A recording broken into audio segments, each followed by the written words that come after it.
సూచన చేస్తున్నాను నేను. ఏమి నా సూచన అంటే కార్యక్రమం అయిపోయింది అనే వరకు మీరు లేవకూడదు. ఇప్పుడు త్వరలో త్రిశతి అనే కార్యక్రమం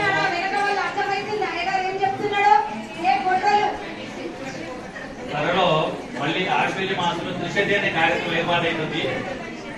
త్రిశతి అంటే 300 మందితోని ఆల్రెడీ ఆ త్రిశతి కార్యక్రమానికి హైదరాబాద్ నుండి ఆల్రెడీ ఎవరు చెప్పారు మా మిత్రువర్గం కానీ సిద్దిపేట నుండి వాళ్ళు, హైదరాబాద్ నేరడపేట నుండి మీరు ఏదైనా చాలా చేస్తున్నటువంటి కిరణ్మయ్యి ఇంకెవరి పేర్లు చెప్పారు, నలుగురు పేర్లు చెప్పారు, వాళ్ళకి ఉన్నటువంటి వాళ్ళ పేర్లు వాళ్ళు చెప్పి వాళ్ళు నేర్చుకున్నటువంటి వాళ్ళంతా కూడాను ఆ ప్రాంతంలో మీరు శతకలాక్షణ లాగా మాకు ఏమిటో త్రిశతి కళాక్షణ మాకు నిజామాబాద్ కంటే ముందు మాతో చేయించండి, మాకు 3 రోజులు మీరు రండి చెప్పడానికి అని చెప్పని మన వాళ్ళు ఎవరైపోయారు.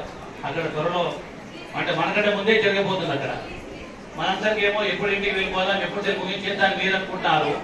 వారేమో శంకర్ ఏంటి ప్రోగ్రామ్ ని మేము ఇక్కడ ఆలయంలో వేసాం.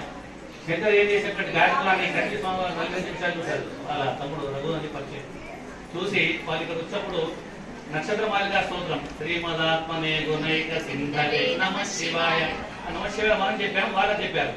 దాంట్లో ఇంకో బాణలో చదవాలన్నమాట ఇక్కడ అంటే మనం అట్లా చిత్రదేవిలో దాని స్వామాలు చాలా విచిత్రమైన బాణలు చదివారు. వీళ్ళు ఎప్పుడు మన బాణి వెళ్ళలేదని చెప్పని స్వామాలు మొత్తం వెళ్ళి ప్రత్యేకించి ఆ తమ్ముడుతో మాట్లాడిచారు. 40 నిమిషాల పాటు జనరల్ అంత సమయం ఎవరు వీడియో చూడరు, చేసే ఎవరు చేస్తారు చూసి పక్క పెట్టేస్తారు.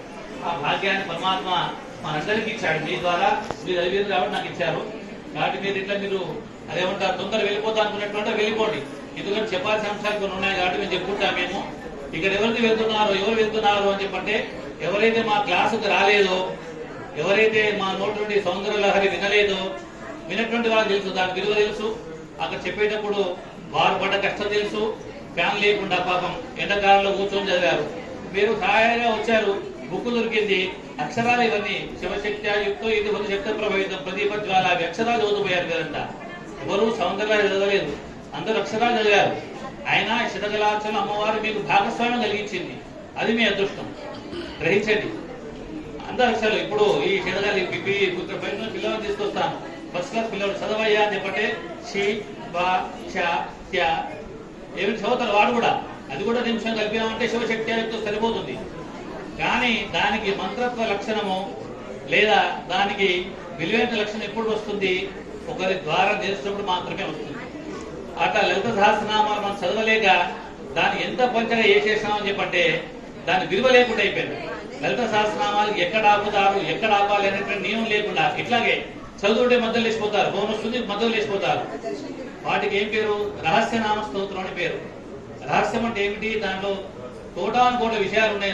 దాన్ని చెప్పుకోవాలని చెప్పనుకుంటే ఇక్కడ ఒక 2 విషయాలు చెప్తాం అనుకున్నాను. కానీ మీకు ఉత్సుకత చూసి ఏ విషయం చెప్పడానికి నాకు ఉత్సుకత లేదు. నాకు ఎందుకంటే మీ అందరూ వెళ్తున్నారు కాబట్టి ఇబ్బంది లేదు. ఎవరైతే మన అనుకున్నా అంటే మన శాస్త్ర పరిషత్తులు ఎటువంటి వాళ్ళు ఉన్నారో ప్రత్యేక స్థాయిలో మనం చెప్పుకున్నాం. కాలగీతమైంది కాబట్టి మీరు తొందరపడకండి. అక్కడ ఫోటోషూట్ అయిపోయిందని కానీ మీరు అందరూ వెళ్ళవచ్చు.